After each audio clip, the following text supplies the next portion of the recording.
Hi, my name is Reed Silverne. The name of the show is Fed Pride. The reason it's called Fed Pride is because I'm a federal worker, retired, rehired, and today re-retired.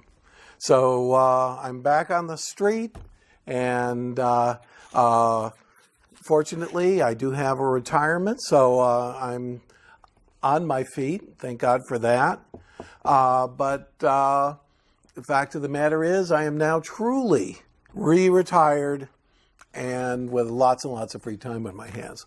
So I'll probably be volunteering for this and that, possibly throw a little free labor toward access my way in some of the other places that I do this or that for. So I'm not the kind of guy in the past who's gone out and been all charitable and things like that, but it's a good time to start for me. So I have to admit, I've loved my 33 years with the government. That doesn't mean that every single minute has been just hunky-dory and that people haven't been screaming in my ear and demanding this or that right away or yesterday. That's just part of any career, any business, any job, and it's been good training for life, and I made it through this whole career. And if any of the people that I work with are listening, I want to say thank you. You've all been great. I really enjoyed working with you, and I really enjoyed being there and doing things that I feel were good for the country.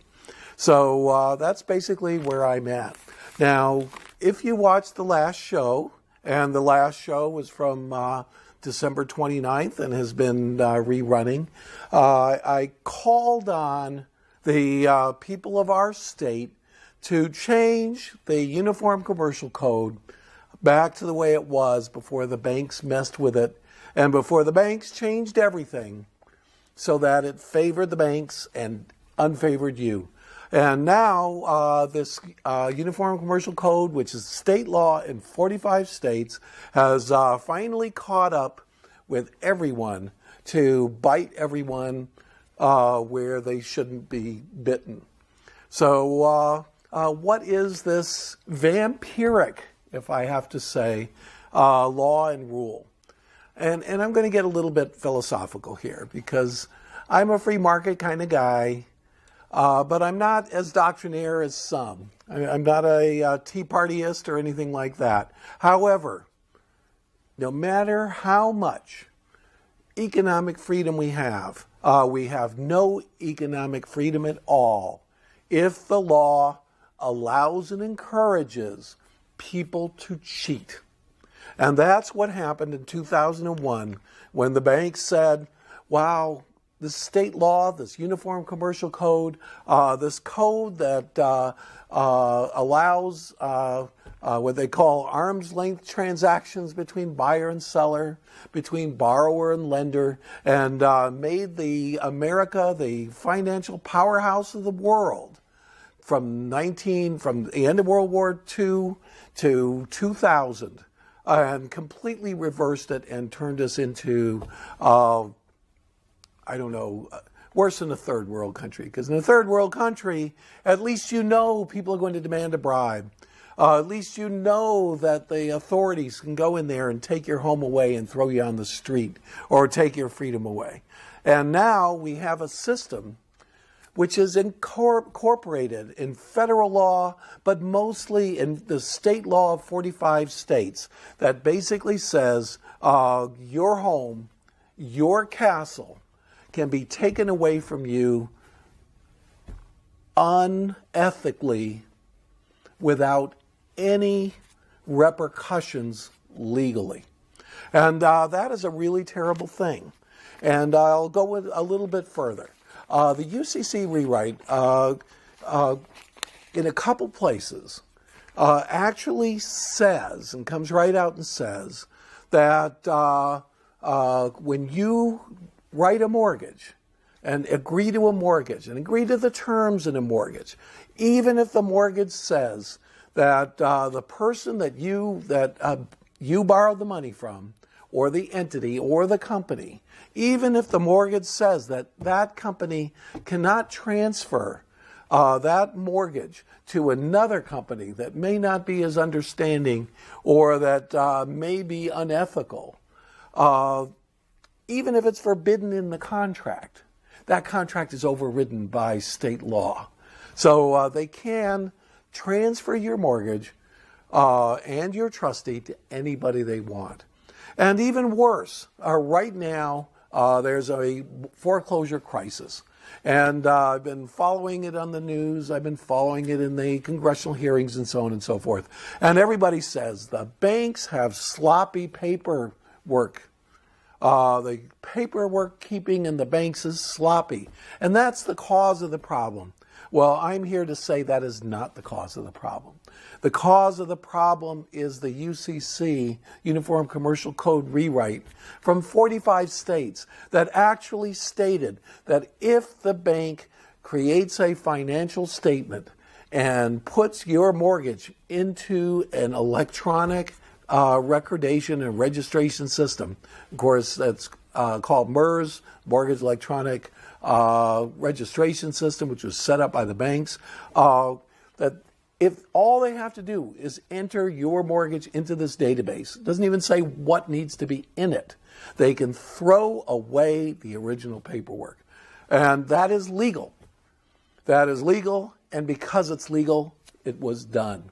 So all this business about the banks of sloppy paperwork and that's causing the crisis, that is not what's causing the crisis. What's caused the crisis is a change in the law that took all the rights and all of the opportunities and your basic right to make a deal that's enforceable and fair, to keep a deal that's enforceable and fair, and therefore to keep your property until it's paid off, and then have a reconveyance of your mortgage so that you own your property free and clear. Basically, what the UCC rewrite did, this is the law in 45 states. So how can you have an economic system that's free enterprise when one party, the lender, has all the power and can change a contract without informing you, without telling you about it? The only thing they can't change is your name as a debtor, your address, and and the amount of your loan. They can't double the amount of the loan, but they can change your interest rate. They can change your method of payment. They can change almost anything else. Well, except that they can't terminate it without notifying you. And that is not only without your approval, that is without even notifying you. So we have a situation now where people who do not even own a house or have a mortgage are having their houses foreclosed on. People with the wrong name, named in a financial statement, are being foreclosed on, who don't have and have been paying their mortgage, but not the mortgage of the false record.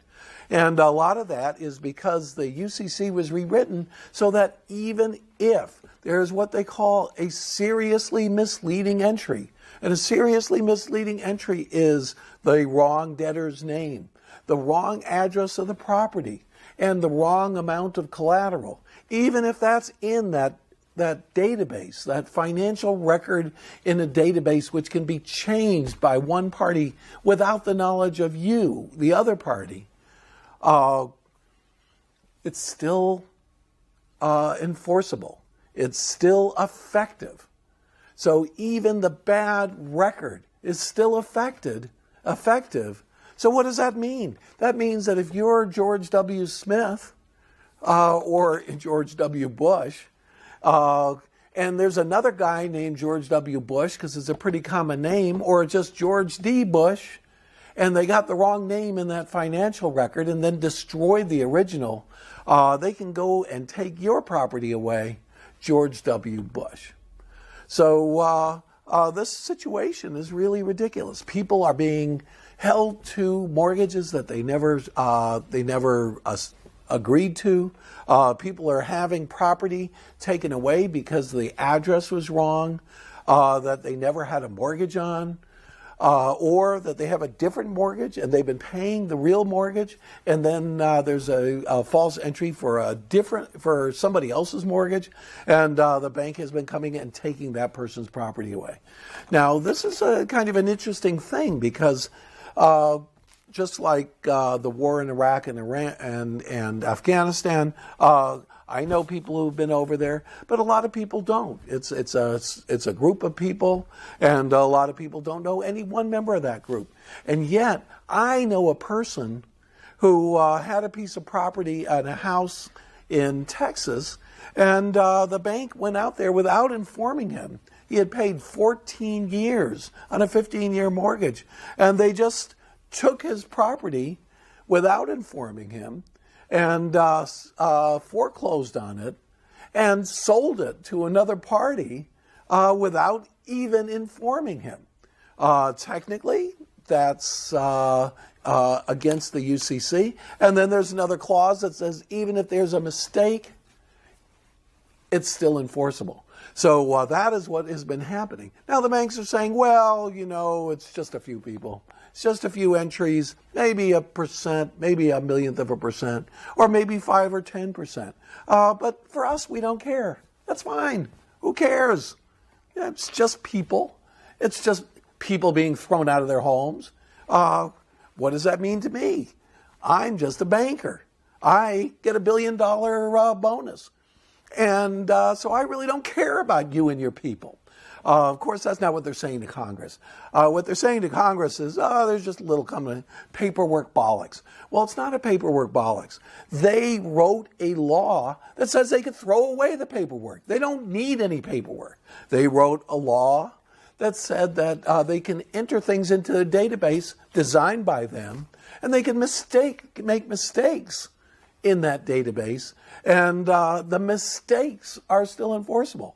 So what is Congress going to do about it? I really don't know what Congress is going to do about it, because these people that are stealing people's property, these people that are throwing people out of property, these people that are taking a king out of his castle and throwing him in the street are doing it legally because they have written a law that says no matter how unfair, unethical they are, it's still enforceable. And it's still enforceable under the law they wrote for themselves and against you and against the people of this country. Now, if you go back to some of the statements of the Founding Fathers and so on and so forth, life, liberty, and the pursuit of happiness. But if you go to some other statements in various Founding Father documentation, you'll see life, liberty, and property. That even the Founding Fathers found that property was very, very important, that you could not really have the rights of an American unless you could buy a piece of property, you could make a contract with somebody, you can sell a piece of property, and that contract would be enforceable. And we basically took those principles and we threw them in the garbage can on behalf of an unethical industry. And I'm going to say it, the financial industry that is here today in 2010, and the financial industry that rewrote the law in 2001 is at heart an unethical industry. An industry that has lost its way, that has forgotten its purpose, and really decided that its only purpose in life is to give themselves gigantic bonuses. When Merrill Lynch was bought by Bank of America, very ironic, because the worst bank bought the worst brokerage. And the president of the brokerage firm that had $4.5 or $5 billion of cash and was going to sell this asset, this failed and bankrupt brokerage house that had billions and billions and billions of dollars of bad derivatives, of bad assets, of stupid decisions. The CEO of that brokerage house handed out $4.5 billion at the wrong time of the year, after he had made a deal with Bank of America to buy them out and save their bacon, handed out $4.5 billion of bonuses to their employees. And what was his excuse? Well, we would have lost these people. Well, these people ran the place to the ground. So the most unethical brokerage firm was bought by the most unethical bank and was cheated. I have to admit, it's ironic, but it just shows that at its core, the only thing these people have as a point of honor is how much and how ruthlessly they can get their bonus. And they don't care about the law because they have written the law to favor themselves. Now, in my opinion, I think that if you go to Nigeria, and I know people who in the course of their job have done that, in Nigeria, you go to the airport, and if you want to get out on that, get through customs and get out of that on that plane on time, you got to grease a palm, and so much money has to change hands. It's a tax, but it's a tax that goes to a guy 20 layers below the Secretary of the Treasury or whatever they have over there, their minister. So it's a personal tax from one person to another. And people say, well, you can't possibly have free enterprise. You can't possibly have business in a country where somebody has to grease a palm in order to get a license, get an approval, be allowed to drive a cab, or everything they have to do to buy a piece of property, to get a title recorded, and so on and so forth. However, we've let the banking industry go into our state legislatures and write a law that says that they can throw away the original paperwork, change contracts without the knowledge of the debtor, only with the knowledge of the secured party, the bank, and do all these things without notifying one of the two parties. So if you can make an agreement, if you can make a contract, and knowing that the other party can change that contract at will, increase or decrease or change your payment structure, change the location of how you pay, change even how you pay, without your knowledge, without informing you, and then go ahead and then foreclose on you, increase your interest rate and then foreclose on you, change the terms of your agreement and then foreclose on you. Would you sign that contract? No, of course not. You can't have free enterprise when fraud is legal. You can't have free enterprise when people can defraud you, when people can lie to you, when people can change a deal, when people can take your property unethically. I won't say unlawfully, because they changed the law to make it lawful, to take your property away. So we live in a country where your home, your house, your castle, that I believe it's the Fourth Amendment, says that the government can't quarter troops on you, that they have to get a warrant to search, and so on and so forth. And yet the bank can take that property away from you and throw you out. And of course they can search all they want. So how can you maintain a system that we can call free enterprise, capitalist, whatever you want, in the best words possible, when one of the parties can basically write their own ticket and do whatever they want above your signature, without your agreement, and without even notifying you that they've done it. And that's the situation we're in.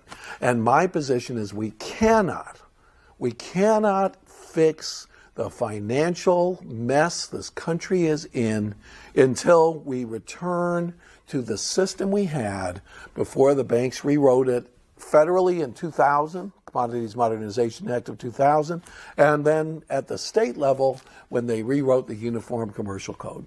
And that's why I'm saying, and I'm pushing, and I'm going to say again, and I'm going to repeat it again and again on show after show, that we need a proposition, or we need to have our state senators and our state representatives push a rewrite completely unchanged from the pre-2001 UCC. Go back to the actual wording, no matter how inconvenient it is for the banks and the financial industry. Actually, I don't care if it's inconvenient for the banks and financial industry. If the banks and the financial industry have to actually go out and record trust deeds every single time they make a transaction, send a courier out to the county recording office, good. They did that for 50 years. They can do that again. If they have to actually record a car title, if they go and they loan money on a car, and they have to actually enforce and be enforced by an agreement that says you can only repo that car if they actually have defaulted on a loan, not just because you feel like you want to get more money out of the deal. This rewrite not only affects real estate, it affects every loan against an asset with a title. So it covers manufactured homes, RVs, cars, trucks, big semi-trucks, plane sales, you name it. Anything with a title, basically the debtor no longer has any rights to his property. And his property is basically not his property. If I was about to buy a piece of property, I would have to buy it for cash. I do not believe that any mortgage, no matter what is written in that mortgage, is enforceable by the debtor against the lender. The lender can basically take your property if he wants to, and there's absolutely nothing you can do about it because the lenders rewrote the state law of 45 states to say that they can put whatever that is, whatever that loan is, in a database. They can put wrong information into that database. They can put the wrong address into that database. They can put the wrong debtor into that database, and they can take whosever property is on that mortgage form. They can increase the interest rate without telling you. They can change the terms of the mortgage without telling you. That is what the actual UCC says. Now, are they doing that? I am not sure. And I don't think anybody else is sure either. But, basically what the UCC says is they can amend a financial statement. In other words, any mortgage or any car title loan or any manufactured home loan or any other agreement that is in this database as they wish, and it's still enforceable for them. And they can change it on their say without even informing you. And then they can take your property from you. So if they can take your property, and that's legal, then how can we be said to have a free enterprise system? We don't. And we're not going to have a free enterprise system until the state legislatures step forward and say, I want the law that we had that caused the prosperity that America had and the dominance that America had from 1950 to 2000.